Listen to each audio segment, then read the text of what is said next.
welcome to another hot episode of POPradio. My name is Miss Cosmo, as per usual. Roaming with my homie. Roaming or my rolling? I'm rolling. Rolling. Are you rolling with me or roaming with me? Either or. Mooch is here. That's what matters. Moochie one, baby. Please say the baby. You already know what it is. I feel like you're going to drop an EP this year or something. Listen, I'm edging closer and closer to my rap career. You know what I'm saying? Every but time. I thought we buried it. We'll bury nothing. We're burying nothing. You're trying to bury my dreams. And I ain't going to have none of that. You know what I'm saying? That's why I keep rappers close. They must know one day on a cover feature, they mustn't be too surprised. You know what I'm saying? And one such, of course, joins us here today. Pheli's very own 25K. Plug. What's going on? It's so good to be talking to a real rapper, you know? And not pretend rappers that I talk to every week. 25K. There you go. Pheli's very own. How you doing? I'm good. Thanks. I see you're looking fit, you're looking clean. Yeah. I think the last couple of times people had seen you on crutches, but at least now you're back on 2 and not on 4. Back on my feet now. Still going for physio, but at least the weight gain is starting to show back now. Oh, okay. Oh, no, Luzile.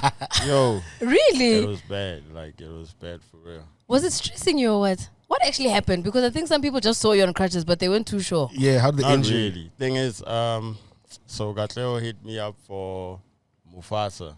Oh, yeah. And initially, I was supposed to go there with my homie, Gary Booming, with our own team for Blaro, but we ended up not submitting like a lineup in time.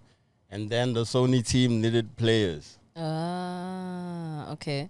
And then I was that last minute call came through, and I was like, I'm there, had my soccer boots on, shin guards, everything. Yo, first game we played, I think we lost. Oh my God. The game that I got injured, we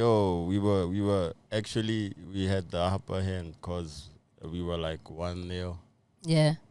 And we were in the lead. And then after the injury happened, that's when the game just went south. Because they lost the star player. Oh my God. And it was actually crazy when I was there. Nobody actually thought, even like my friends who I came with, they never really thought like it was that bad. They just thought maybe like I damaged my muscles or stuff like that. Hey, when I went to the hospital, when the x-ray came, they told me I'm going to be out for like 6 weeks.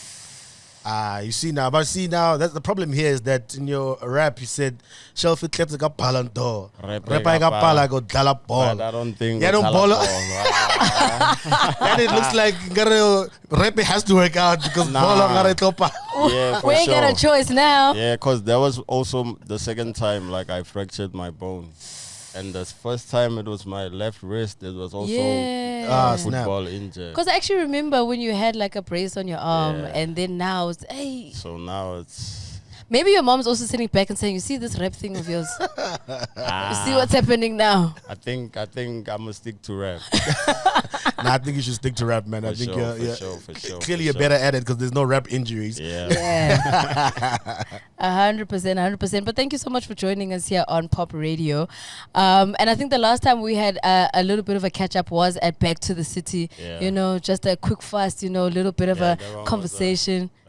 But it was It was fun. Did you see the snippets that we posted? Yeah. They were so dope. People were just like, you need to bring that guy people back. interacting too, like they were tagging me in the post when it came through. So I was like, yo. Yeah. I didn't think the audio was gonna come out like that though, cause It was the loud. festival, Yeah. come over behind the stage and stuff like that, but it actually came out the way. Yeah, but your fans were begging. They were like, you need to get 25 on the POPradio. We need to hear from him. And I think even more so, even after we had Maglera come through. And they were like, please, do the right thing. So, of course, you, Slick, Maglera have come together. You've put together Champion Music 2. And I think it's doing wonders right now. Yeah. Just talk to us a little bit about the collaboration, the friendship that you guys have, and why it works so well for you guys when you make the music. Well, sorry about that. Shout out to Slick first of all, cause that's the person that really actually got to like link me up with Maglera Doughboy. Crazy enough, this other friend of mine went to like Klerksdorp in like 2016, and he has family that side. So when he came back, he was playing me like some of the artists that were like bubbling under that side. And then he showed me Maglera Dope Boy. Crazy enough, I was still in the trap at that time. Yeah. But also I could tell from the visuals, I think it was Nostalgic Nongoloza, if I remember proper. When I saw that visual, my homie was like, yo, you need to link with this dude. Like, I also never met him. I was introduced to him by someone, but like, I feel like you and him. And then fast forward when Slick made In Jam Volume 2. Yeah. Slick hit up Champagne 69, Sia and Willie. And then he hit up Maglera to do a verse for the song called Fresh Jig. And then he hit me up. So the session happened in 3 separate like sessions. So I hadn't met him then, and then I met him when Slick did the launch in Bram.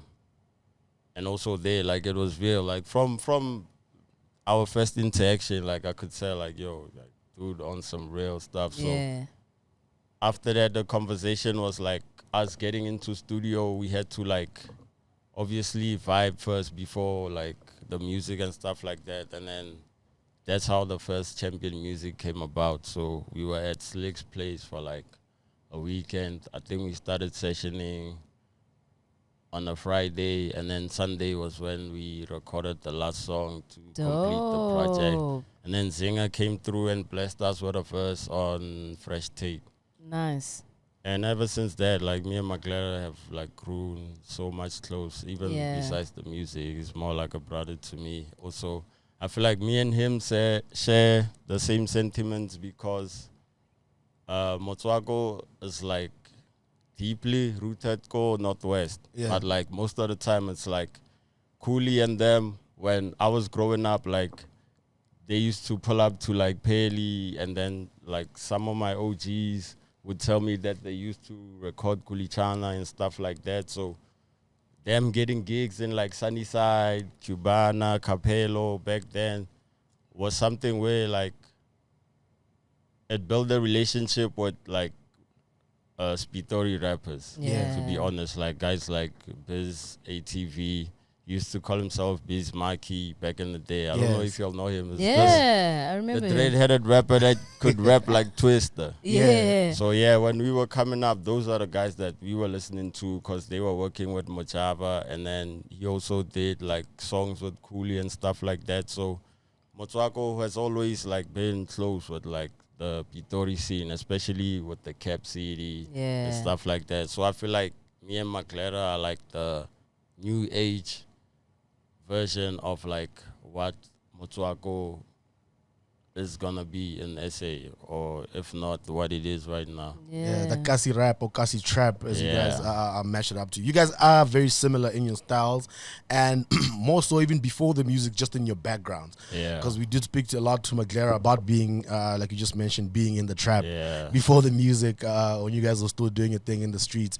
Talk to us about that era of your life now, where you're not sure whether you're going to whether you're ball or whether you're gonna be or whether you're gonna be all the way immersed in the music, but because you gotta make a way, you're in the streets. Talk to us about that period of your life, Oguti, how intense it was, perhaps, or how it shaped you.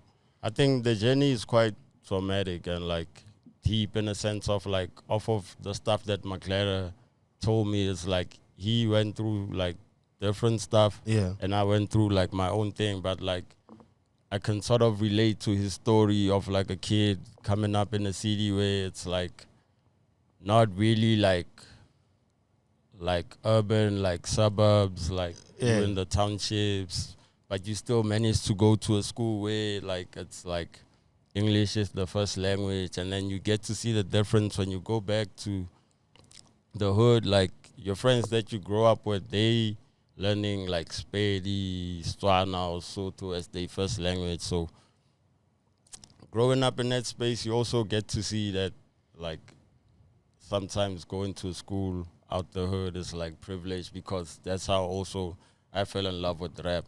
Because most of the time early in my career, like as a teen, when I was in high school, like I was writing raps in like pure English only.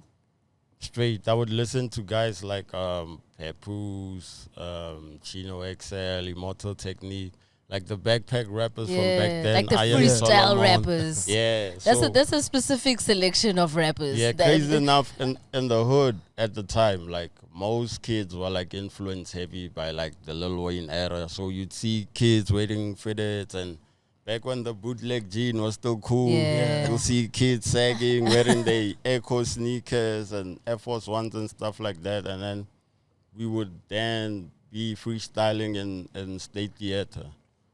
Back when it was still called like Cap City. Yeah. When they called Pretoria Cap City, it was specifically for that movement that was happening around there, like all the dancers, rappers, and stuff like that. And then when I was still in high school, like me and this high school friend of mine called Killer X. Now he's on the song called King's Gambit on Pheli Makaveli. Yeah. So we were also listening to like the Mojava type of hip hop. Like Mojava would remake Dr. Dre type beats. Of course. And then we would now start rapping to those type of beats. And then it started now becoming a thing of like, when I played for my homies back home, they'd be like, "Oh, what's your kilo?" we feel your pain, but we can't really say we relate because just cool and stuff like that. Yeah. And then I told my homie, like, yo, I think I'm going to switch it up and, like, try doing one for next song. And he was like, I'm sure that's going to be one whack-ass song. Yeah. So also when I started experimenting with that, because, like, also, like, me writing raps in Vernac is kind of crazy because I don't even know how to write, like, Setswana. So I would write it how I hear it. Yeah. Like, even when we speak in Pitori, like a Choga Frostana, like stuff like that, I need to write it in a way. Like phonetic. So so I know, so I used to like write like that, made my first song, and then it kind of made sense in a sense where like now it started reflecting more in the hood. Yeah. And then I think we were in grade 10 or 11. And then now we were in grade 10. And then in grade 11, I think that's when like I actually realized that like I think I have a passion for music because by then I had put out like 4 mixtapes. So I had 100 Prinko CDs printed with my mixtape. So it would come like a digital deluxe edition would come, but there you get like 4 projects, like 2 mixtapes and like 2 solid projects. You were generous. Yeah. And at the time my favorite rapper was Lil Wayne in that era, like in the 2010s.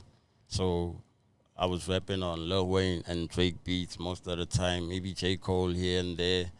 And then that's when I actually now started like questioning what I'm gonna do like after high school, because I was doing like pure maths and physics and sciences, and it was tough, especially for the type of lifestyle that I was living, because I started smoking weed like late in high school, like when I was in grade 11 and stuff like that. So I started slacking with my studies. Sometimes I'm sitting in the classroom, you think I'm taking notes, I'm writing rap.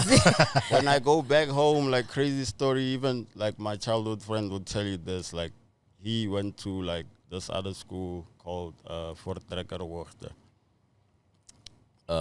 It's also like close to where I went to school, because I went to school in Jacaranda Primary School in Lodium, and then I went to Lodium Secondary School. So also there, at the same time when we were selling the mixtapes, we entered for the school's talent show. Yeah.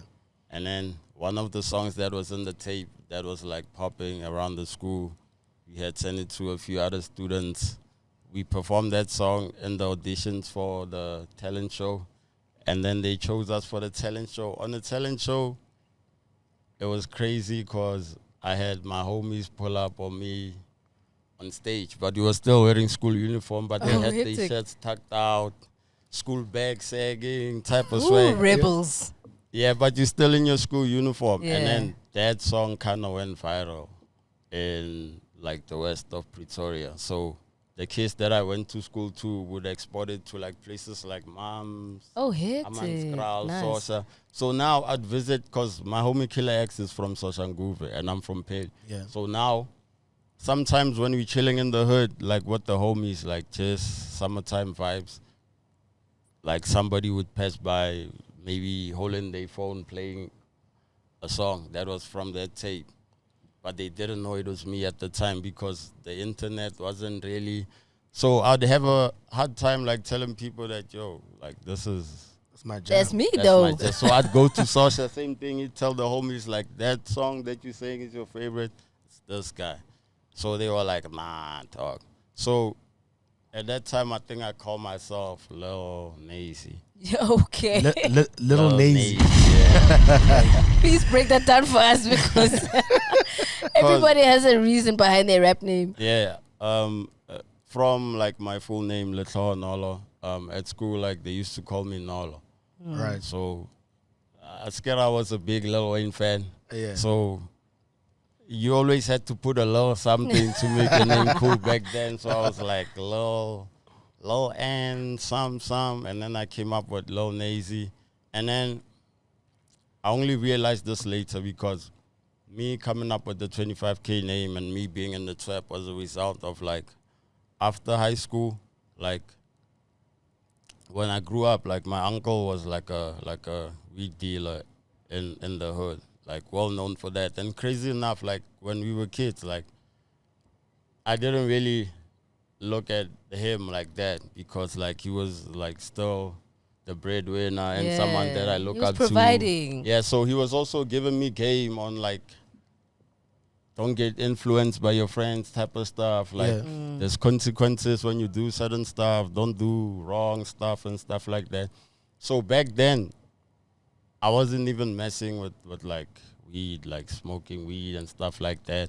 But sometimes I'd pull up, like put my homies on, like, yo, this is that family pack right here. Type of stuff, you feel me? So Got that the sort family discount. of translated to like, cause I lost my dad when I was in grade 7, and I was doing grade 7 at the time. I was still in primary school, and after that period, I feel like my uncle was more someone who was like a father figure to me. Right. So I looked up to him in terms of like how to move, how to be smart.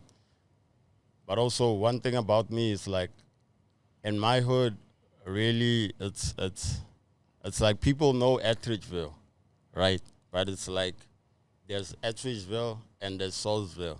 And my side of like Pheli is like Soulsville, Black Rock, which is like on my side it's like when you look up the street you can see like a mountain. So from the mountain there starts like squatter camp. Like an informal settlement starts from there, like going down, and then it's deep. They even call it like Jeffsville, and then the deeper side of it, they call it Brazzaville. So being around like that type of environment is like, obviously as a kid when you grow up, like you don't see the difference. Like you just see the difference when you go home and stuff like that. And sometimes like those would be some of the people that were like my uncle's customers and stuff like that. But I didn't really look at it like that. But as I was growing up, when I was in like certain places in Pheli, like most people, like OGs would recognize me because my uncle and stuff like that. So he passed away in 2012. So when he passed away in 2012, it's like his whole thing that he had going on was like shut down, like the whole operation, everything. the whole thing. Right. So it was like I started messing around when I was like in matric, like in 2012, 2013, because I failed my grade 11 year. Because you're busy writing because raps. of my mixtape. Because you're busy writing raps. So now when I did, like when I repeated that year, it kind of felt like it was revision. So that's when I started experimenting with the me now, smoking weed here and there. Like now I'm falling deeper with hip hop, and like I feel like if you've done pure maths, you know, like that's when it starts getting hectic in school. So that's when now I started like this homie of mine. He hooked me up with the plug of his, because one thing I also realized, like back then, we would call weed like chronic and skunk and stuff like that. So the Indian kids would always like, the Indian and the colored kids would always like smoke a skinny joint, but they'd be high the most type of stuff. So I'd be like, Joe, how come we pulling up to school with big blunts, with big bags? Yeah. We gotta roll the whole bag for us to get high. These kids, they rolling like one blunt, they get you high. So like some of the kids that I was in class with, like off of like the relationship that I had with them, like it was just crazy. Like kids from like outside places like Hammanskraal would look at those kids like,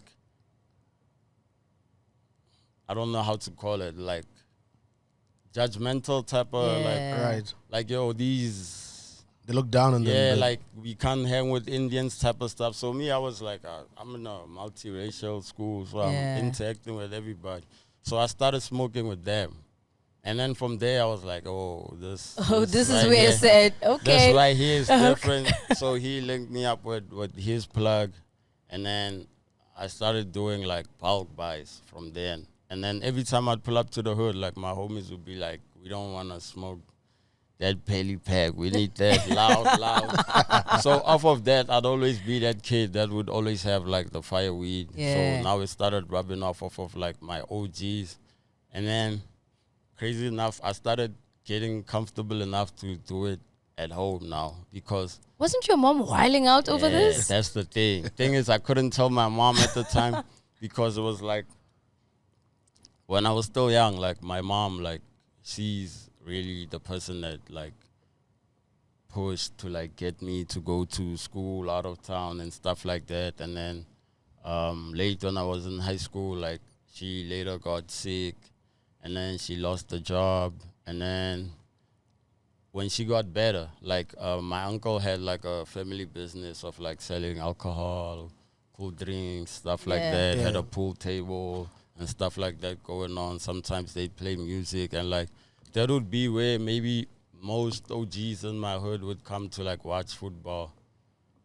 Like he had like TV set up so you can chill while you on your Hansa card. Yeah. She'd be like labeling game or level game type of stuff. So I could get away with it at the time because like most of those OGs, I'd put them on like when they smoke my weed, they knew like, yo, this one is like one. So they need some of that. So now it started becoming like, now it's like you trading something. Yeah. So my mom was like, nah, whatever you... So I was trying to downplay it, and I was like, at the time, like, crazy enough, back then, like, weed wasn't really cool. Like, even in high school, like, we wouldn't, like, when we in school, it would be, like, kind of forbidden to have it on you because if you get caught with it. So we'd smoke outside before we get in school. Like, other kids would get, like, dismissed and, like, stuff like that and expelled because of carrying weed and stuff like that back then. So at the time it was like smoking weed, even like how now you would smoke weed in the club. Like back then it was like we used to go to that mountain that I was talking about. Like we used to go there far. Like, imagine now you're trekking all the way on a mountain. Or we walked to the sports ground to get high, type of stuff like that. So that's where the trapping actually started from. Like, okay, there I knew like I'm far from home. Yeah. But at least I'm with my homies for like safety and protection, and then sell a few bags. And then when I matriculated in 2013, I really wanted to go to like further my studies and stuff like that. But I took a gap year because I had failed, was it maths or physics? I think I failed physics. Yeah. Yeah, so I had to like write supplementary exams. So I went to my aunt's place in Soshanguve because like me being in the hood is the same problem. Yeah, it's the same problem. Yeah, so I was like, let me go away for a while. And then when I wrote my supplementary exams, I ended up passing physics, and then I had my matric certificate. And then now I was chilling at home, but now it was like in the era where like Nyaope was becoming like a pandemic and stuff like that. So some people we went to school with who like dropped out, they were on stuff like that. And it was like the hood wasn't really like a chill place to be, especially if you like not going to school or like going to like get a 9 to 5 job or stuff like that, work at retail maybe. And that was like one of my mom's biggest concerns, because at that time I really like, I was over music. I was like, rap. Let me Here's the try quick money something here. else.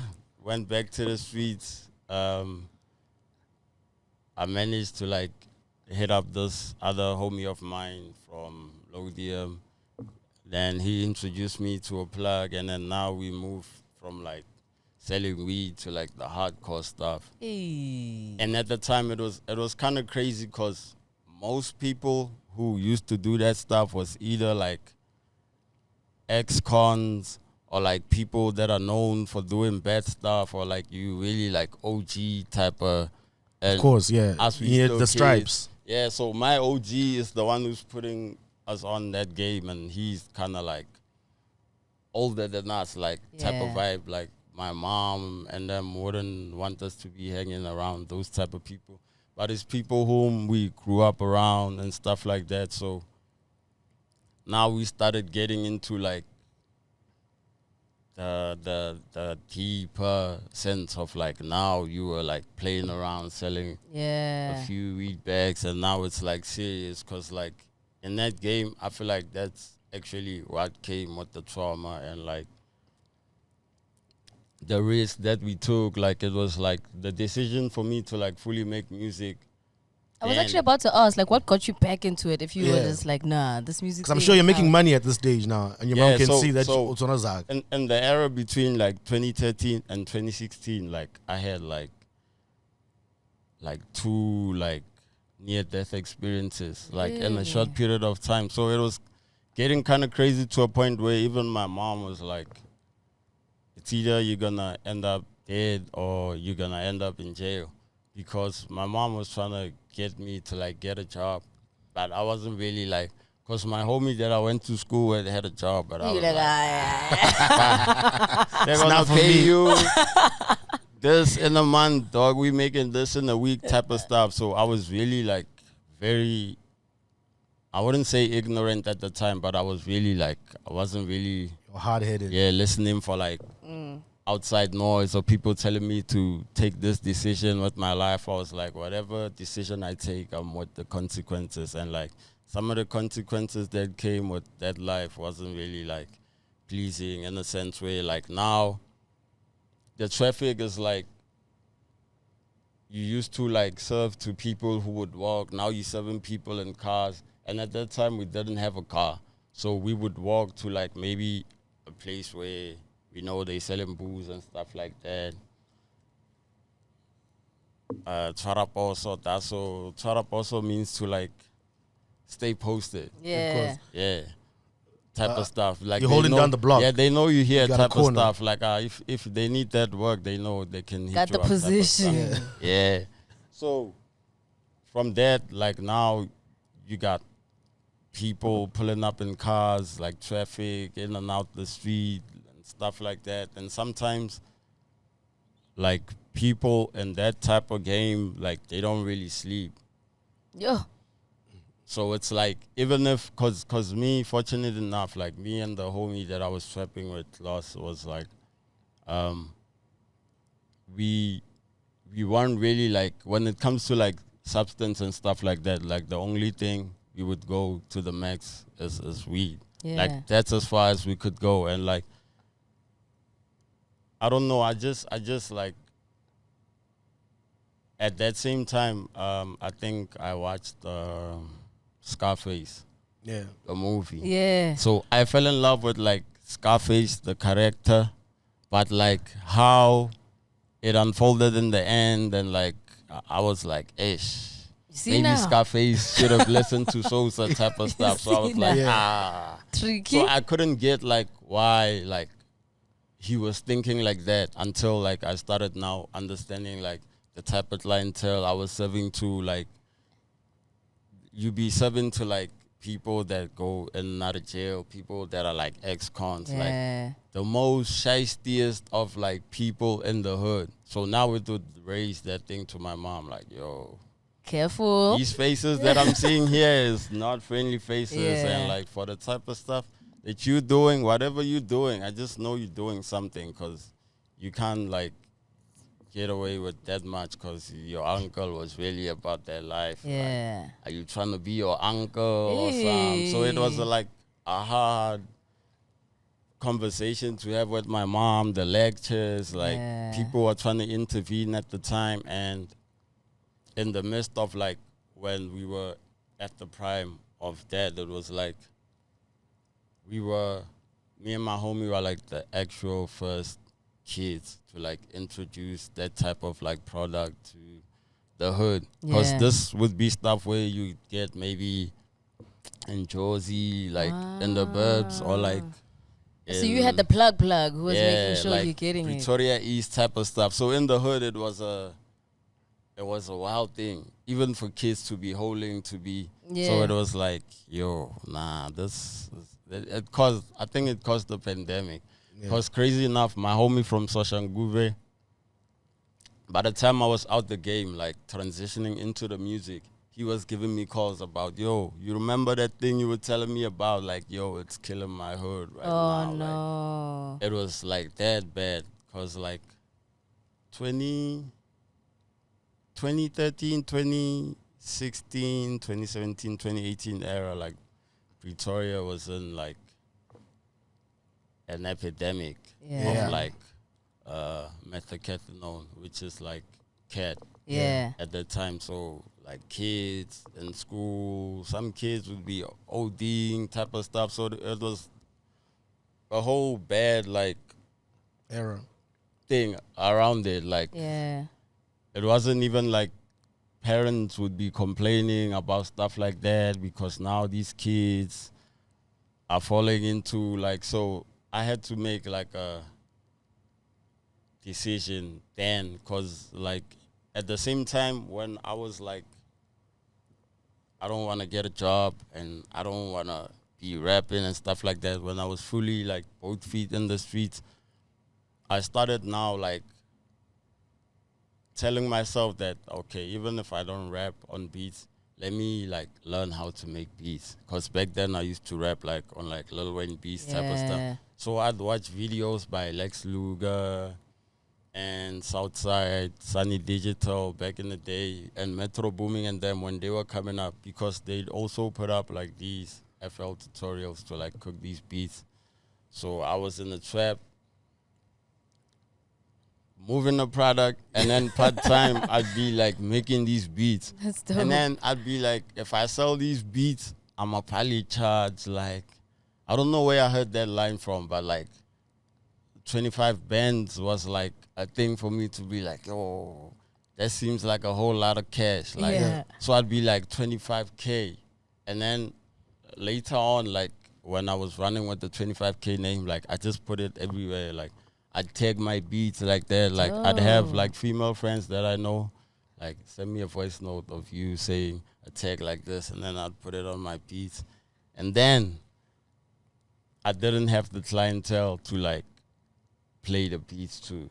Okay. And at the time, I'd be like, I'm charging like 25 bands. You can't charge 25K so when you don't like, have a clientele. Who's gonna climb on these Who's beats? gonna buy? So now I was like, maybe let me, because sometimes I would like try hitting up like dudes that were like into hip hop and play them, because I was making trap beats back when Chicago drill was like starting to be on the rise with like Chief Keef, Lil Reese, Young Chop, when they had the whole movement. Trap was also transitioning into like the Zaytoven, Mike Will era. Now you get new faces like Metro and them that are making it like cool and stuff like that. Like, you remember when the Kill Bill 808 I remember that was popular? So it was back in those days. So I was making those type of beats. Okay. And then those are hard beats, yo.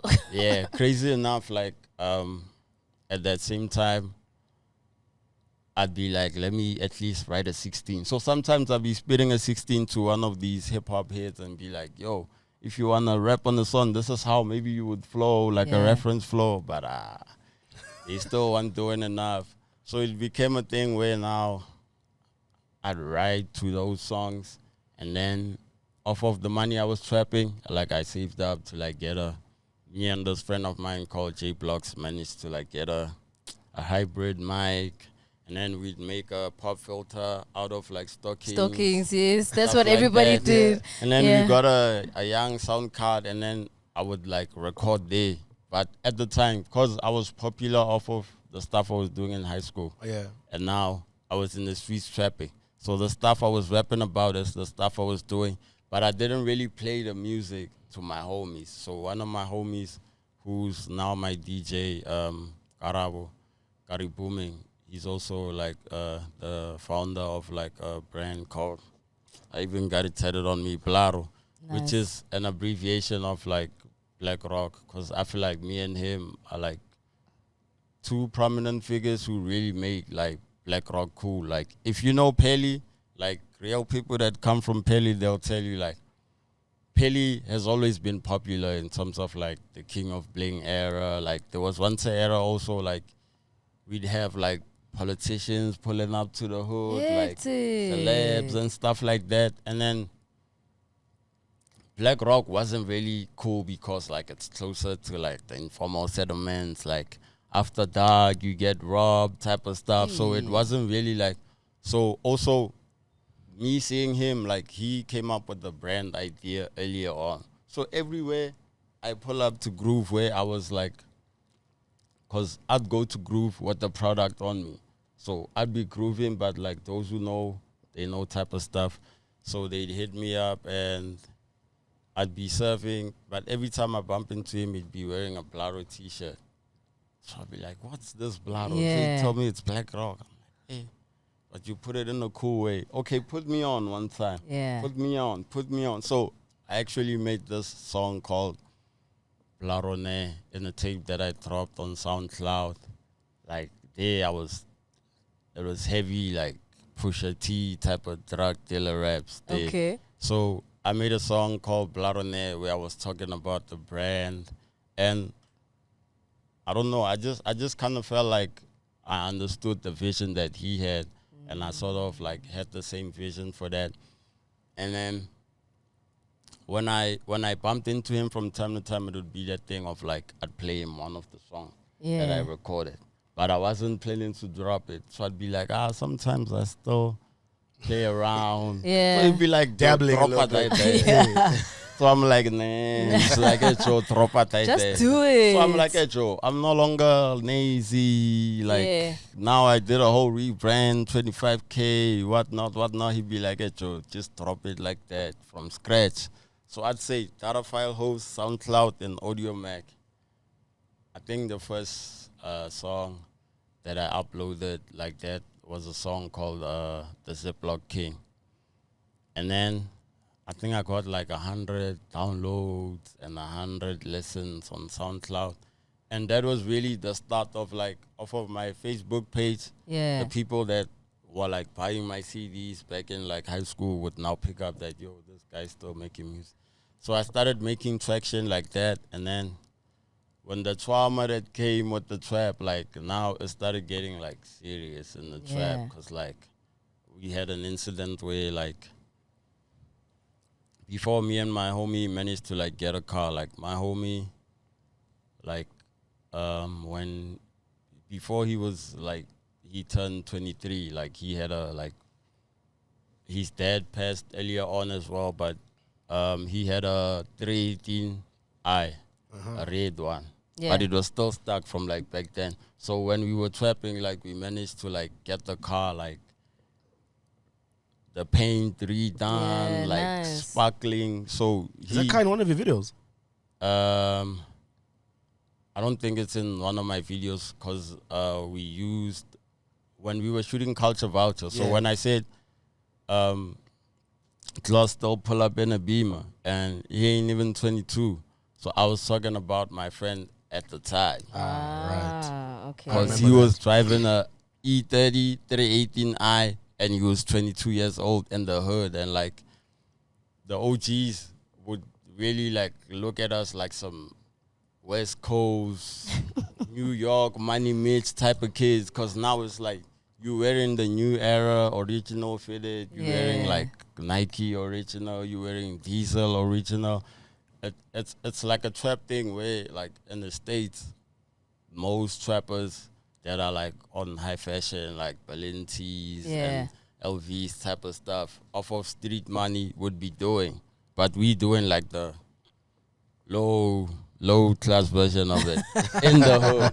But it's like sometimes I'd play my songs for the homie and he'd be like, hey, Joe, we need to like cook a tape or something. Invest in your career and stuff like that, and we'd always play around like that. So when we were first trapping, the first near-death experience, I would say, was like, there was one time when we got robbed, when we were like chilling, like not even far from like our street, but it was like nighttime, and also we didn't have, this was before the Beamer was like sparkling, red, glossy, and stuff like that. So one friend of ours was leaving there. So usually when we go to places like that for safety, we would leave as like a collective. Yeah. So something was like off, like on that day, like you can always feel when things like that are gonna happen. yeah, cause already you stay on edge. Crazy enough, like our friend like double checked with us if we good to stay cause he's leaving, and we were like, Joe, we're still here Nyana for like a couple of hours. Hey. On our way back, so we walking, it's me and him, and he's like kind of light skinned, so it's like we walking, we bump into like a group of 3 guys we don't even recognize, and they want to stop my homie to ask him for like light, and they calling him like, hey, Fetis. I wanna like them more. It's like, hey, Nagitu type of stuff. So like we walking like as we saying that. So the homie's pulling up on my homie with his hand in the jacket like this. So we kind of like, so we grew up around this stuff. It's a bluff. Yeah. Hey, and then when he pulled out the strap, it was like, hey, now it's serious. And now it was like, I think I had like 2,000 cash on me and a few other bags, and my homie, like, he didn't have anything on him. So they stopped us both because we wanted to like make the run, but I was like, hey, what if this is not a bluff? And then we're trying to run, get done like Ricky from Boys in the Hood. I was like, nah. Ricky! Crazy enough. When we stood there and then like emptied our pockets, stuff like that, like when they found the product, they were like, what is this? I was like, Machi, you haven't seen it before. I actually thought they targeted you. They didn't target you because they know that you stand they around were them. actually. Yeah. So also like them, when they finding the stuff in our pockets, they asking us like, yo, what's this? They know you're selling like, something. Nah, dog. There's no way you pull up on us like you leave both our phones type of stuff, and then you want to tell me you don't know like what's going on right now. Like you don't just rob people. Like maybe somebody's just walking and you would assume like they carrying something. Like sometimes in the hood it'd be like that. Like this person really doesn't have anything on them. I don't have a phone. I don't like. This is all nothing. I got. Type of situation. So it was like emptied our pockets, took the product, and then as that was happening, the homie that left earlier on, his older brother, who was like deep in the streets, somewhere, somehow, just appeared to come out out the blue, like, yo, like what's going on here? Hey. And then that's when the situation got tricky because the homie was like holding a gun to my homie's face, and my homie was like trying to move it away and stuff like that. Because my homie really didn't think it was loaded. Hey. So the homie was like, and then it jammed. And then the next time it hit, my homie ducked, it hit the wall. And then we split. Everybody just ran. Hey, when we split, like, I still have my phones with me. Like, these guys took the cash, but I'm like, they trying to take our lives. What? 2K is nothing. We're not finna go for, like, all of this. And then when we split, like, my homie went into the nearest house. I went down, fell. They chased me down. I managed to, like, jump a wall to get to my street on the other side. And then when I called my homie, because he was like worried because he hit the first left. Yeah. And then I was still being chased by them, so he was like And concerned. you're running this time. Yeah, so he's calling my phone. Crazy enough, like my trap phone fell. Yeah, but I had my BlackBerry with me. And then he calls me on my small phone. They don't answer it because they took the phone. Yeah. Calls me on my BlackBerry. I answer. It's like, where are you? I'm like, yo. He's like, are you safe? I'm like, yeah, I'm good. And then at that time when I fell, my jean was torn and stuff like that. I'm thinking, what if maybe he got shot or stuff like that? Hey, like when we linked up with the OGs, and like, yo, this is what went down. Like, yo, what are you doing at this time of the night, knowing that this place is like full of like, you feel me? Obviously, not everybody wants to see you win. Like, people be plotting and like doing some snaky stuff. So off of that, it was like the first time like that kind of happened. And then just 2 more incidents happened like in the same era, like between 2013 and 2016. So which was kind of crazy to me. And like the second incident would be like the same Beamer that I'm talking about. Yeah, I crashed it. Ish. But crazy enough, like the windscreen got messed up bad, and then the people that I was with in the car, like they got injured, but like lightly, like maybe like a cut on your hand type of stuff. The car looked like really bad, but I really came out of that accident like without a scratch, and I was like, whoa, something saving you. yeah, like this is happening too quick for me now. Like, so now when I tell my mother these things, she be like, yo, I'm not even trying to hear it. Because me, I told you about. So at that time, I was like, I really like had a deep conversation with myself. Like, it's time to make a decision. Really gonna go down this route? Because now at the time, it's like most people that like grew up with us when we were coming up, like they went to jail. Some of them, like, they got buried and stuff like that. So it was like, I guess that's the outcome of like where we at right now. So I started now like 1 foot in the streets and 1 foot trying to figure out if like exit plan. Yeah, like what am I doing? And then crazy enough, like ever since then, I've never like really had like a job. One friend of mine, his mom works at like the Department of Education. Managed to get us a temporary job. Crazy enough, that was at the height of like when we were still in the streets. And then I think they paid us like 5K. And we worked for like 4 weeks. So I was like, you're my like, nah. Not like this. On a good weekend, we would make 5K, dog. So we would make that in like a week. So it was like, dog, we going from Pretoria West to work in Pretoria North every day for like 4 straight weeks, and then we get paid 5K. So I was like, nah. The math so wasn't like not mathing. 1 foot still in the streets and 1 foot trying to figure it out. And then my homie Booming used to go to like when Tots had like Fuck VIP when it was still a thing. So he would go to like there, and then he would get like Bo Snow playing, Calvin Farlow, Louis Lunch, Austin.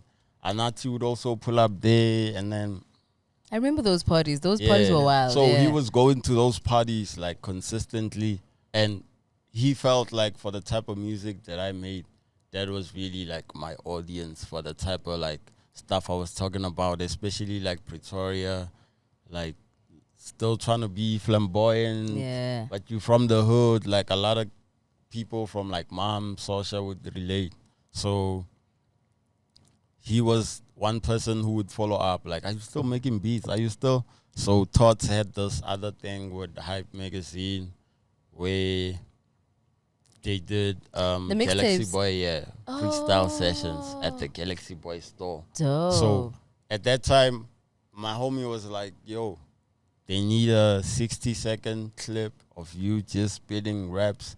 And then I had this other song called 25 to Life. Because now even like after like the stuff that I was going through, like the 25 thing started like, now it's becoming like, yo, this thing is crazy. Because now, like, I also started picking up from the K and the 25, like, my homies would call me kilo, kilograms, and then I'd be like... So, one time, he had a one-of-one T-shirt made that said, Free Mashovane Palaro. And I was like, I need that. He was like, you can't get this. This is one of one. I was like, that's exactly the one that I need. So it was like, if I take it off and give it to you, you really got to make something off of it. So I was like, dog, I'm born here in Black Rock, so there's no way. So every time I'd pull up to the Headfield Galaxy Boy store, I'd pull up wearing my chains. Because I had a fly thing for like, when I was trapping, like, when I was listening to like Thug, Meek, like 21 and them, when they were still coming up, like I'd see like before they go like VVS, the chain and the watch, they would wear like jewelry. So at the time I started like getting fond of like silver. So I'd buy watches off of, sometimes my customers would be like, yo, this watch is actually worth this much, but since it's you, so I'd have like a watch collection. When I was still coming up. I'd have like shades, like designer frames and stuff like that. I also had a love for like, cause Pretoria is like known for like style and fashion. Yeah. So they know like these brands. Before they even become popular, like they'll tell you this one is real, this one is fake. They'll tell you this one is like, they know too much when it comes to like that type of culture, like music, fashion and stuff like that, and just street stuff. So at the time I was like, that's the stuff I was buying. But at the time I didn't know like how to like brand myself to like become an artist and stuff like that. So I'd be freestyling at the Galaxy Boy sessions, product in my pocket, phone going off as I'm rapping, and then like we would take turns to rap. I'd be like, when check my phone. It's like, yo, they hitting me up from the hood. I'm like, yo, this is too using wild. clientele now. So Todd was actually one person who like managed to have the talk with me to like now start looking at myself as a brand. So Todd was like, Joe, like, there's no way I'm feeling you off of like just your raps, and I'm tweeting about you, telling people to pull up, and like some of these dudes, they like my hood dudes, but they still like relate to what you're saying. So what you doing here is like really like something. And at the time, like most kids would come like back, better rap it, tap it, Yeah. So I was like, that's all Pitori, Pheli. Yeah, so I was like rapping like that, and then Todd was like, yo, you know what's crazy? I feel like besides these sessions, if you could like maybe work on a project or like work on a single or something, when you drop it, like hit me up. I can help you out with the artwork and roll out, and I can share your post and stuff like that. And then one time, like when now I started becoming that like figure where it's like, yo, at the Headfield Galaxy Boy store, there's this kid from Pheli called 25K. He's like crazy. Nice. Like now he'd hit up his close friends and be like, yo, I'ma say less. I just need you to pull up and watch this kid. So when I was rapping there, it kind of gave me like the confidence to like, maybe this is just more than me. Yeah. Selling product in the trap, recording these songs and then sending it to my homies, data file.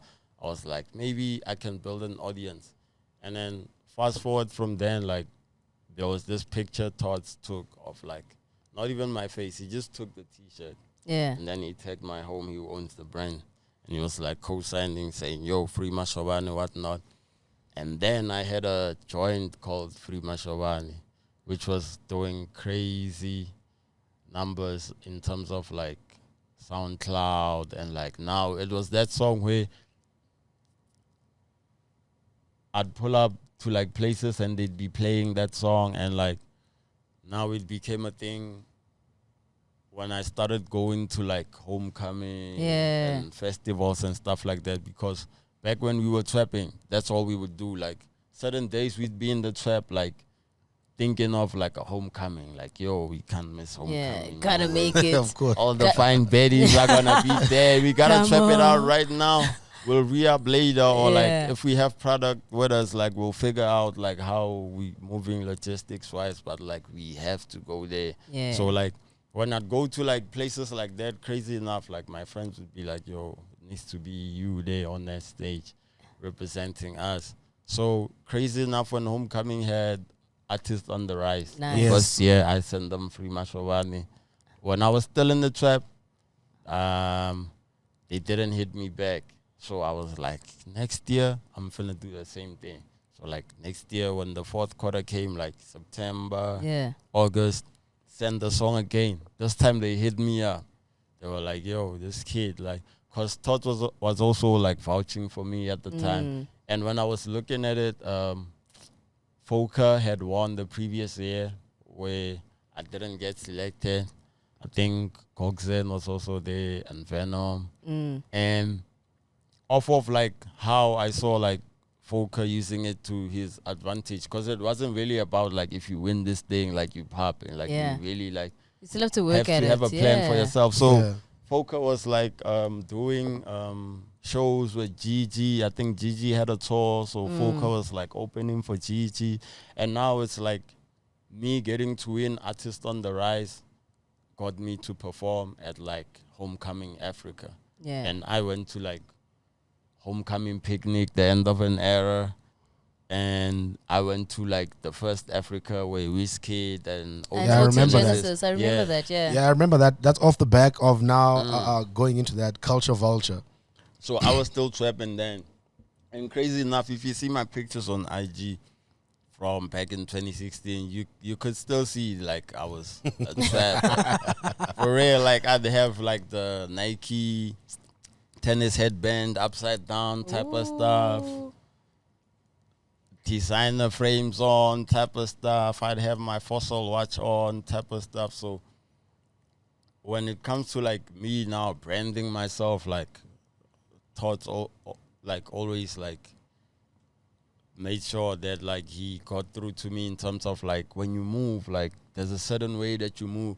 So now I'd pull up to like these festivals, like 20 deep, 15 deep, 10 deep, and it's like gang niggas, and it's like, it's too rowdy. And now it's like, maybe I'd get a small show in like Moms, and then that's how I pull up. And now I started like figuring out that, yo, like the entourage, maybe I need to have a talk, because some of my homies would go wild when we out of town. I'd be like, yo, trying to start some, because I'd be like, nah, dog. Like, you had to move different. Yo, like I'm trying to build a reputation now. Like, let's leave the street. Obviously, nobody's gonna test me because I'm with y'all, and like this is not a cap. Like we really about what we talking about. So it was like certain homies I really had to have a conversation with and be like, my G, you relax. I'm gonna go do the shows, and when I come back, dog, it's all love. Cause like when we go out, you always tell me you gonna keep it together, behave, but then some rowdy. So I was like, nah, there was. Because also, I felt like if you really look at like how, like the style of how I rap, like mixing the vernac raps, Pitori with like English, if you really look at it, like I'm not really like the originator of that sound and like style of rap, because of guys like Bo, Letwaka, Bismarcky, and like guys from Social, like Maofe, the General. We had guys like, it's actually like, I can count a few guys like Boy Pesa from Moms. But like, people look at you as like a little bit of an originator of that sound. Yeah, because now there's you so know- many kids who are trying to do that. Because you know what actually happened? Because it's like when Mojava was like coming up, like we saw it in the hood. Like other kids we'd go to school to, they be capping about Mojava, be like, where's this Mojava from? So they be like, Mojava, I can't see what I be like, nah, you capping. We see this bro like on a daily. Yeah. He also like actually is like the blueprint of like most sounds, like especially the Skicha, Bacardi, like him and DJ Spoko, like I feel like they also made it cool to like rap on those type of beats back then. So like back then, like I had this conversation with Fred Merck from I think you know Fred. we know Fred. Yeah. Yeah, when he used to work at like Hype, he was saying like every time like guys from like Cap City Records would pull up, they'd be trashing the mic, killing dudes from Jersey type of stuff. So like Pretoria always had that like sound and style of like rap. It's just that like when it comes to like it would be like the minor things that would like ruin a potential breakout or like you making a career out of this thing. Like you could be dope, but like maybe how you move or how you treat people, like those things are very important. Yeah, like being punctual and stuff like that. Like I had to learn stuff like that. So like I feel like most guys that I really looked up to, I really thought it was gonna be them before me. Right. So when I saw it like happening like that, I was like, damn. Because the Mojava thing was like Mojava, and then when things started going south, it was like, damn, Mojava. Like It was supposed to be a guy. you feel me? So my chance would be like, damn. So we'd also have like these OGs that would come from our hood, like Bob my band, and they tell you these stories about these guys used to play at Rio Tech, whatnot. MC guys would be rapping, but they never really like got to like break out, like especially in rap, because I feel like Mojava was on the verge of like breaking through with that type of like dance sound, because he was already getting playlists from like BBC Extra in UK and stuff like that. But with the rap guys, like they just kept falling off. Like so, I also like there was once a time when even after like Artists on the Rise, I was like, yo, maybe this thing is like a 1 year, 2 year thing, like because most of the guys I looked up to that did that sound didn't really like get to. So I think I'm one person who really like broke down the door when it comes to that sound, especially in a mainstream like audience. Like Absolutely, because I was actually going to ask, are you tempted now? And I can imagine as you're looking at the game, you're mentioning all the guys that you you love, and you're seeing and you're asking yourself, the talent was there, they were headed up, and then something dipped. Did you ever think, hey, is it maybe the language barrier? Should I maybe switch it up? You know what's crazy? Like that's why I was always skeptical when I was doing that sound, because to do that sound in Pheli, in Sosha, in Mams makes sense because you don't have to translate the raps. But when you rap into like someone who's like Zulu is their first language, it's like, dog, I hear you, you're going hard, but what are you saying? What are you saying? What's so going on? It'll become a thing. I even had a song like called "What Are You Saying?" because now it would become like a popular saying, like by kids from like Pretoria North, Montana, Pretoria East, and they would be using that lingo like back in Trap Lord like era days, and like there's one homie called Chris G. So it would be a thing. Like sometimes I'd pull up to my shows. I had just dropped the song on SoundCloud. They're going crazy off of it, but they're like, "Nah, fun. We need you to translate." Yeah, what because are you this saying? bro is saying, you saying. So it was a thing of like me translating it to them kind of made me feel cool in terms of like, especially if I would speak like Deeps, Pitori from Pheli, I'd be like, ish, I'm introducing them to like how we speak on a daily. So now when it came to the sound, fast forward after like Culture Vulture, like 2019, like when we went to like Durban with Jem and them, like people out there would see me and still be like, yo, 25. So I'd be like, yo, I think like the sound is actually doing what it's supposed to do. Yeah. Like what the guys were pushing for back then, like, that's what was happening with me. Like, me getting calls from, like, Pitori and Mega was, like, kind of crazy to me because Pitori would be like, hey, Joe, did you hear what you're saying on that song? Like, do you manage Joe Rohan? And then, like, viral, it's on TV. It's like, hey, Joe, you like the rap version of, like, Mkharimbe or some stuff like that. So it was, like, also how raw, like, I was making trap at the time, like really raw. Though. Yeah. When I first heard you saying it was like, I said this guy is here to stay. It was like, yo, even that line was crazy. Like, it was like, yo, you really said that on a song. So That's like, you. and you really meant it because we can feel it how you saying it on the song. So I think that song becoming popular was also like a reflection of like the era of hip hop where I was coming from, like the Eminem era, like listening to both Snoop and Dre and like Corrupt and E40 and them back then to like now the new age of like hip hop, Lil Wayne and Drake and J. Cole and now with Big Sean. So I got the privilege of like being born in the 90s and then growing up in the 2000s era where like Eminem went like triple platinum, diamond and stuff like that off of the Marshall Mathers LP.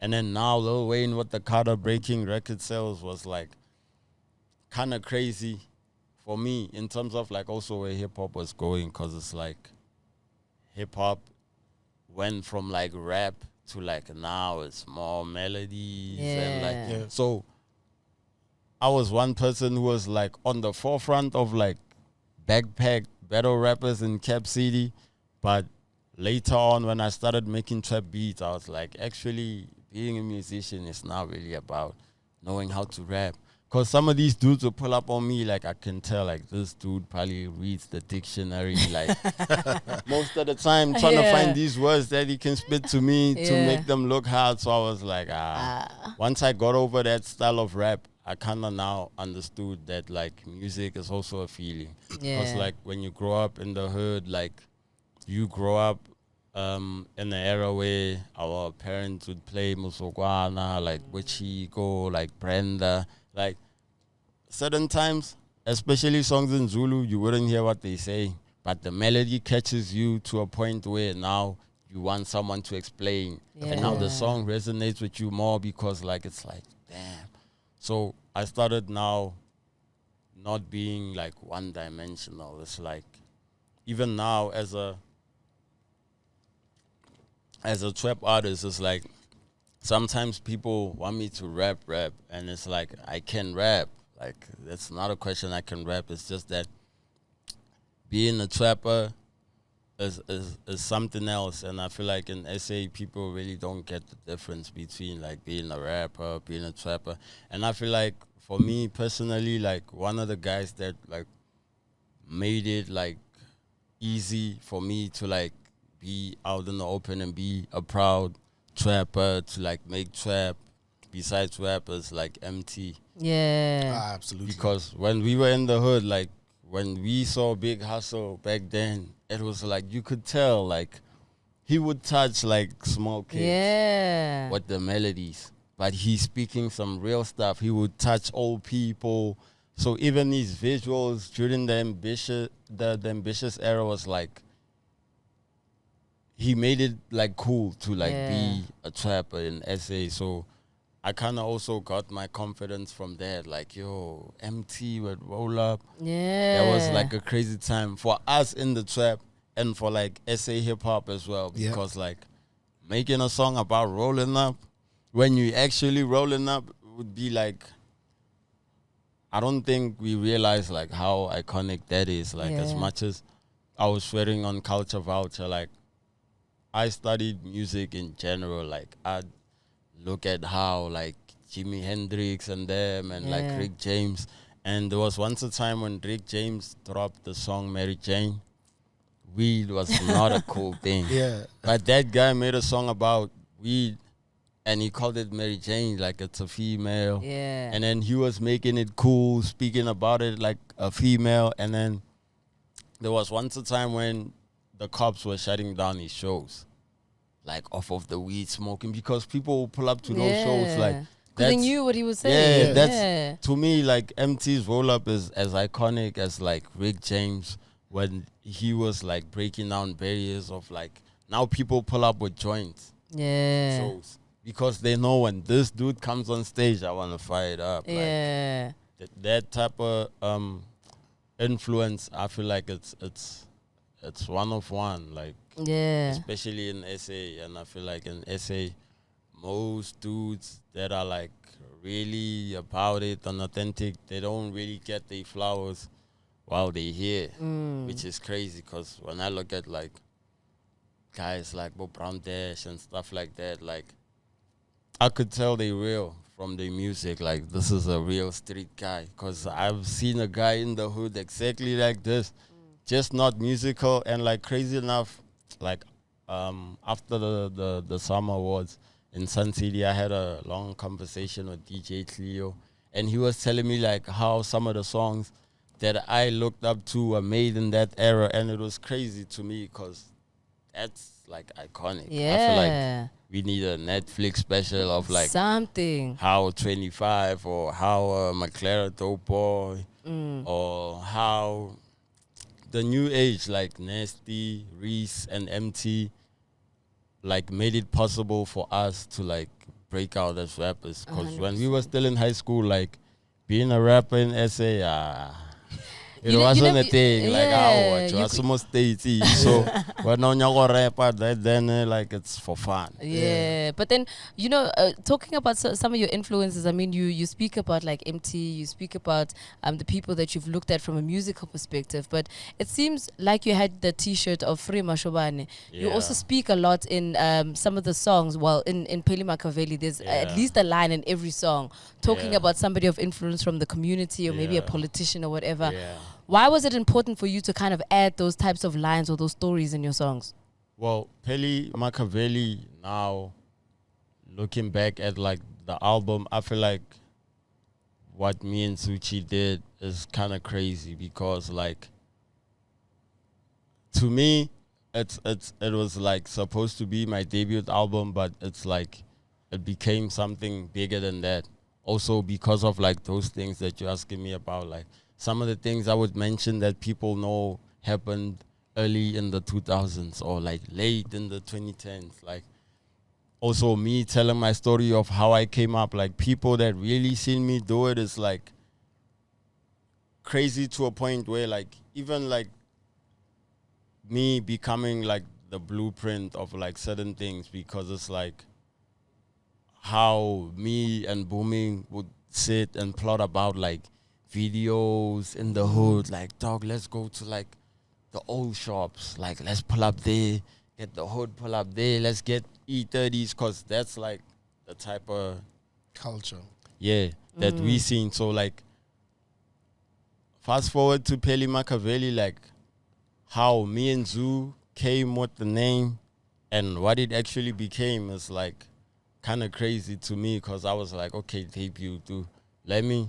So Zoo was like, dog, do you know how crazy you're gonna change the game with this album? And it's only your debut. Like, a lot of people won't say it now, but it's like, it's not even about who did what first or who does it better. It's like, after Pheli Makaveli, I feel like I'm a huge fan of like Lil Wayne. I'm a huge fan of like Doug.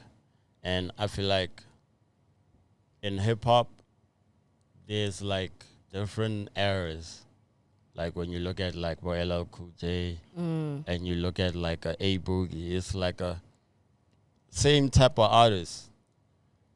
Boogie still R&B, LL still was R&Bing it with Bo, J-Lo and them. But Boogie's like more the new age version of it. And I feel like when it comes to like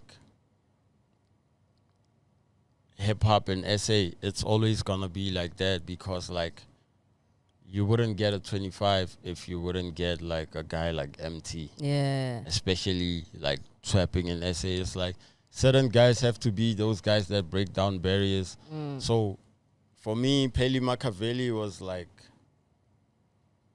really my first offering to the game because I feel like I was doing features, but like what the album did, because you remember when Thug was like popping, like lifestyle, rich gang era, like there's also this thing of like most, I don't want to say auto-tune rappers, but it's like most that's what they are though. most rappers they are actually, but it's like when you look at like guys like Bo, Lil Yachty, you wouldn't think they would have like made a career out of what they were doing because they were like, this is mambo, Uzi's mambo, Cardi's mambo, but like also I can't take away from those guys because including Lil Wayne, Uzi and them also influenced my sound, and I feel like when Young Thug went blonde in his career, it's also like,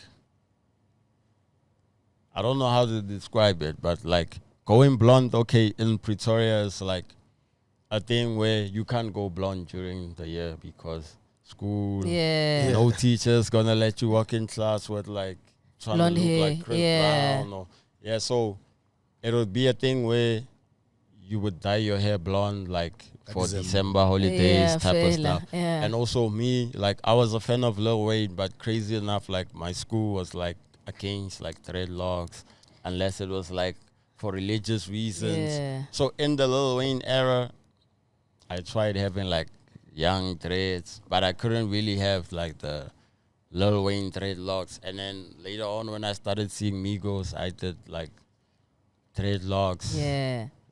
First went black, dyed my tips, and then when I went blonde, I kind of felt like, which was crazy because it had nothing to do with my album, but I kind of felt like people then like already knew who 25 was, like, but like post Pheli Makaveli now, it's become a thing where like I went blonde, and then at the time, like for the type of music that I was making, I kind of felt like off of the raps I was like rapping in the trap, and like I felt like then I still had to like polish my sound because it was still unmixed, unmastered, sometimes unfiltered. And then now working with someone who's like as great as Zuchi Coke Dope, multi-platinum selling producer, was really a blessing in disguise for me. But I feel like it was a genuine link up. Like Zulu really like heard me at a show and hit up my DJ like, who's this dude? Started linking up with Zoo from conversations on the internet, linked up with Zoo, met him personally, he welcomed me to his home, started working on the project, and like now I wouldn't say like in the hood only, it's like because of my blonde dreads and like also how the cover of like Pheli Makaveli is like, it's like the attention to detail that was put into like making it a work of art goes from like the artwork to like the music to like how polished the sound is. And crazy enough, Zuchi actually said it before it dropped, like, yo, Kilo, if this thing drops on the charts, it's gonna be there for a while. So I didn't understand for a while. Like, I thought it was just the numbers thing. Like, okay, being on the chart. So he was saying it like overall, like impact. Like, even me now is like, the reason why I'm talking about the blonde dreads, what the cover is like, certain people that didn't know of a 25K before Pheli Makaveli think I'm Pheli Makaveli. Like, that's my name. Of course.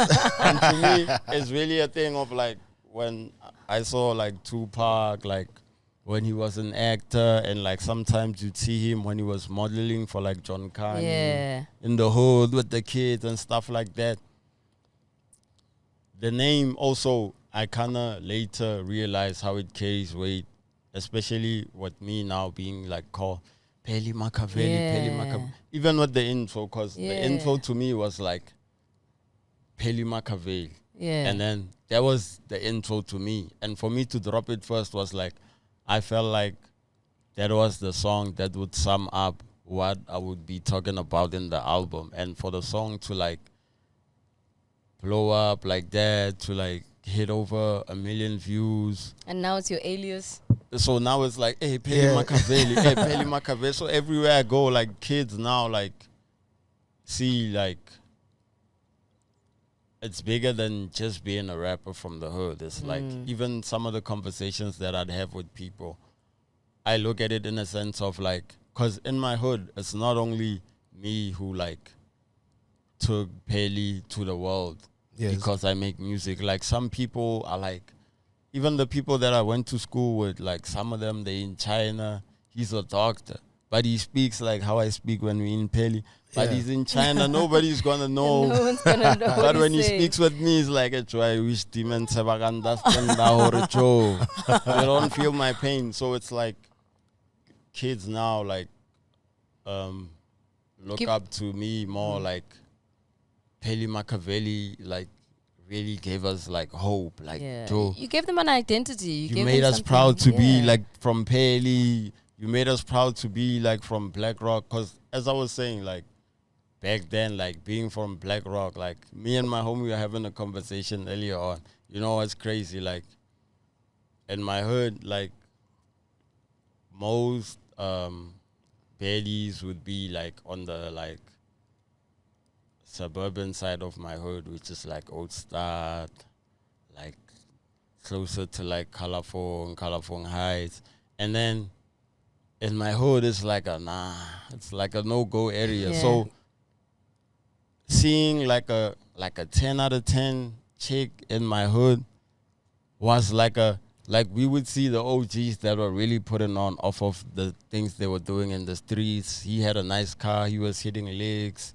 He had the cash. He had the designer. So you would only see stuff like that, like when it's like somebody that we look up to, like, so fast forward, looking at it now, it's like we made it cool for like other kids to come outside and be like, Echo. Like now you would see a fly baby and you know she's not from Black Rock. Yeah. And you'd be like, hey, are we you made lost? it comfortable for like people to be out here, like, and that place is not really a place that was meant for that because the trauma that came with it, like it was growing up there, like the black on black violence. So that's why even in Pheli Makaveli, like some of the skits on it is like really political. Yeah. And it's not really like just like for to make a play or to put it on a song to make it sound cool. It was really intentional what me and Suchi were doing because some of those factors, when I look back, it's like, damn, when last did like the kids maybe come together to have like a fun day? So it's like being in that position where you see you influence changing people, you sort of like start looking at the hood in terms of like, okay, now I see why this environment is not good for a person. Like, if you're really smart, like somebody could be from my hood, but if like they self-control and they're not really influenced by people, these people, they can get like degrees. You can see them drive a nice car because they're not like absorbed by the environment. It's like making a change, and I feel like I did that with rap, and like now it's a cool thing, like pulling out. Even when I'm driving through the hood, kids will be like, "Yo, Joe, so or it's like I'm looking at it like, yo, that's crazy. That is crazy. When I was a kid, I was looking up to guys like, whoa, Brown Dash, but I didn't get the privilege to like see them. So now I'm looking at the privilege that they have to look at me, and if you know me as a person, like off of the music, most people would assume that I'd be like arrogant or I'd be full of myself, but I'm just down to earth. Because it's like, if you've seen what I've seen, you don't need to act tough. Because you've seen the other side. We've seen the tough people. We've seen the tough people like the real get shit. killed by nobodies. We've seen the tough people like fall off, and then they'll treat them with disrespect type of stuff. So you always know, like, when you come from humble beginnings, it's like, yo, when you're making a change, it's not really about, like, where you come from, to be honest. So I feel like Pheli Makaveli was ahead of his time specifically for that. And also, like, a milestone for me personally, because having a debut that's that big, I wouldn't say it really puts pressure on me in terms of, like, what I'm working on, because I feel like Pheli Makaveli was recorded mainly in 2019. Yeah. And then it dropped in 2021. And then it's still on the charts as far as, like, SA Hip Hop Top 10. Shout out. Which is crazy, because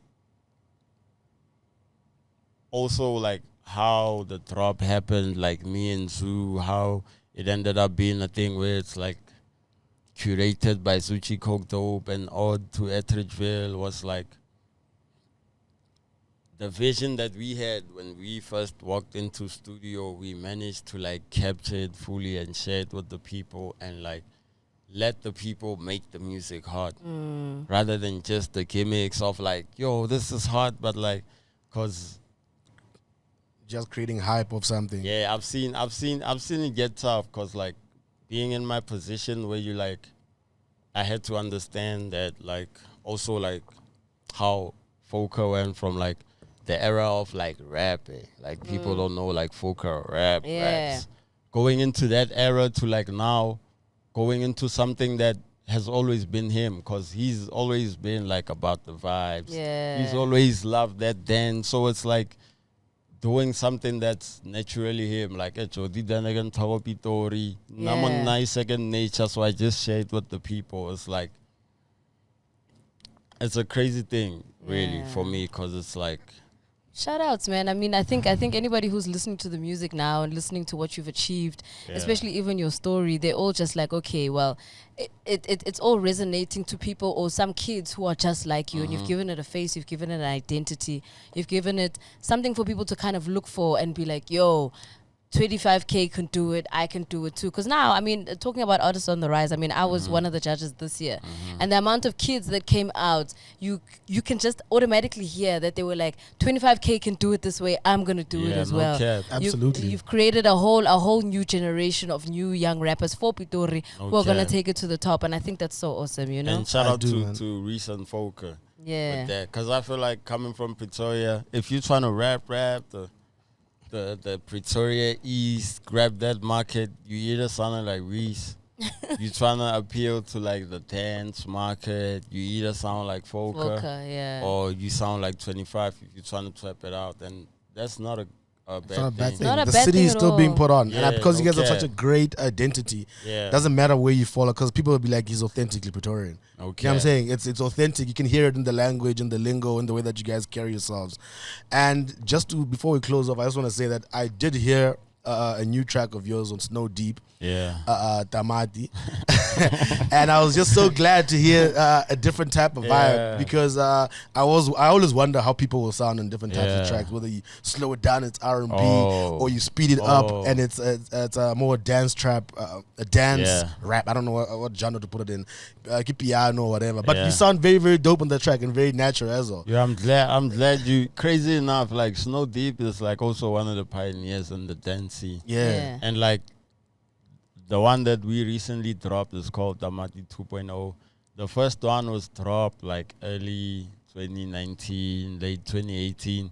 And at that time, it wasn't really cool to, like, rap on dance, which didn't make sense, because, like, hearing Kwaito, to me, really felt like rapping on dance. But, like, dance now, like, piano kind of sounds like Skicha that went to, like, private school, or Bakadi that went to private school. So also, like, I feel like that's what Machava was trying to do. And, like, me seeing Foka do that and take it to the world, it's kind of crazy, because that whole sound, the Skicha wave, really comes from my hood. So at the time when he was still in love with it, we would have these conversations like, hey, like,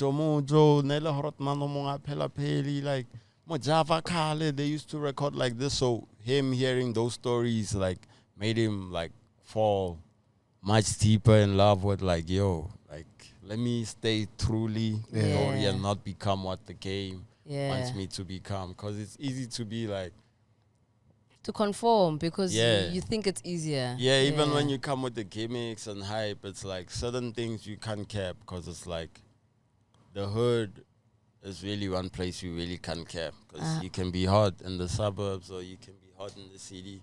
Pull up to the hood, people are looking at you like, yo. Hey, and they'll tear you down same time. Definitely. Like, same time, but I wanna.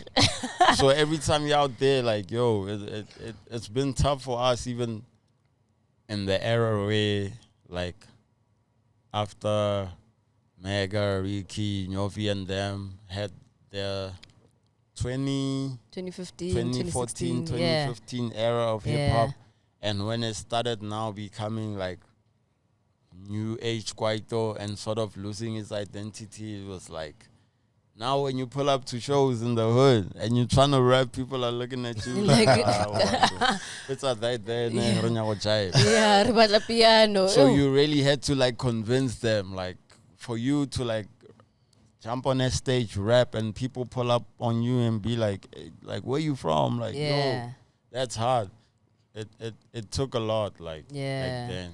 Shout outs, man. But I think if anything, I think your career has definitely kind of spoken for itself, and the things and the experiences that you've kind of been through.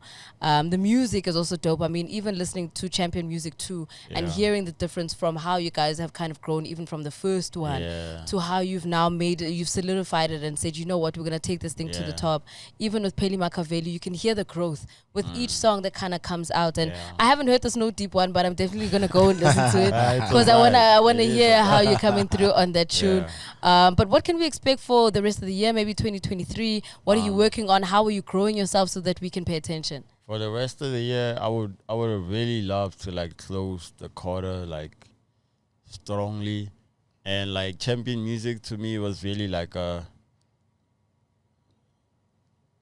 I don't know if I could say it was a phase, but I feel like it was a nice time in 2022 to like make such a project, because we coming from an era of like I dropped my debut album. Maglera had already put Diaspora together. Also, he was doing crazy, dropping features, going crazy on these verses. And like us coming together now, also Slick making it more open now to be like,